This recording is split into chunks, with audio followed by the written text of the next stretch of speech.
Okay, this is a little Teenknit machine, and I've got it taken apart at the moment, cleaning everything.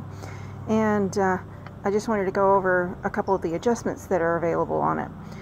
It does have a release on the back under these two nuts. The back opens up and slides. If you had a jam, you can then remove the carriage, which I found to be highly interesting for such a little toy. This whole piece of the carriage, the arm, these two screws actually are oblong. The holes are oblong, and it actually allows adjustment forward and backwards. Additionally, these two screws, the holes for them are oblong, and it allows, I'm not sure if I can, it can be adjusted up and down on both sides. There's also a little bit of adjustment for the brushes on the inside, but to get to them you actually have to take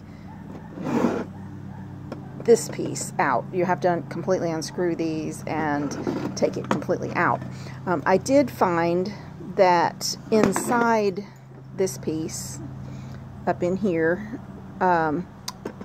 this was badly rusted on this. I had to take a wire brush and a Dremel tool to it. You can see some of the damage from the rust there, right there, and it continues all the way underneath and behind the brushes on both sides. So I really did need to take this one apart and clean it, because otherwise that would just continue. That needs to be maintained with oil. The rest of it was pretty well maintained. There is no channel for either out of work needles or in hold position needles at all on this machine, and there's really no way to incorporate that, I don't think. The cams are held in place, so it's a strictly one stitch size machine. And this one, the edges of the cam runs on these two were very rough, very sharp, grating, and wanted to catch really bad on one side. And so I just took the Dremel polisher and polished the edges of those so they wouldn't be sharp and they wouldn't be catchy. The needles were actually in really good shape. I just decided to go ahead and clean them anyway. It's a pretty old little machine, but otherwise it's actually in really good condition. The bed itself, let me see if I can get this little guy off and out of the way. The bed itself is actually very simple. It's all one piece, you know, and really and truly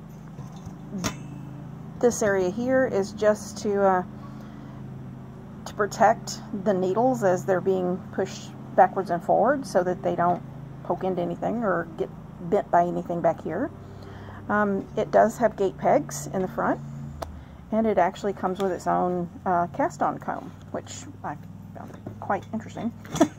But really and truly, it does not have a sponge bar. It has a flat metal piece, and all that does is, when it's in place right underneath this area here, it keeps the butts of the needle from going all the way forward, which means that the back leg of the needle stays in the channel back here so it can't fall out. But that also means that they just slide around. If you pick it up with all the needles in place, they just fall straight forward. I think I'm going to see if I can't figure out a way to attach a sponge bar or a sponge to this bar and help them stay in place. I think that would also help with knitting falling off. It wanted to fall off of the side needles on each side. It has an incredibly small stitch size, so I was using Croy sock yarn to just play around with it initially, and it was really tight knitting. It definitely prefers a much smaller size yarn, like fingerling weight or lace weight. But there's I haven't really played with it enough, but I don't think there's a way to do short rowing with it, because all of the needles are going to knit every single time. Now, if there weren't previous loops on the needles, you can then remove the knit from those needles, but that's kind of a pain every single row if that's what you're having to do. You actually could do that, but there's no way to quick and easily do short rowing on it. It is, however, really nicely done, and, they actually have a little, thing here to be able to transfer stitches, and I'm assuming fashion transferring. So, I guess you actually could do it if you were patient and just remembered to remove the yarn from each of those. Now, I'm not real sure how you would keep it from knitting them at the beginning and therefore keep it from forming loops.